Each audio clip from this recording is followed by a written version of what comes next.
Here's phase 2: secure your BDO Mobile Banking app account. First, open your BDO online app on your phone. Before logging in, always make sure you downloaded the official BDO app from a trusted app store. This helps protect you from fake apps and scams. Next, create a strong password for your account. Use a combination of letters, numbers, and symbols if allowed. Avoid using easy passwords like birthday or simple numbers.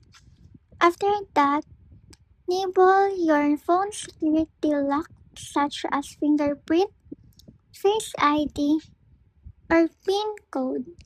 This adds extra protection if someone gets your phone. Then, log into the app and check if the biometric login is available in the settings. Turn it on if you want faster and safer access.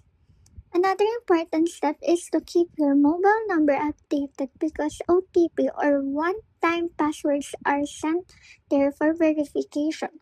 For example, registered number can be 09987654 Make sure your SIM card is active and with you.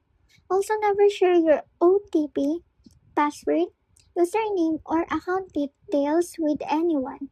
BDO will not ask for your password through text, email, or calls. If you receive suspicious messages, ignore them and report them immediately. Always check your transaction alerts and account activity regularly inside the app. If you notice anything unusual, change your password right away and contact BDO support.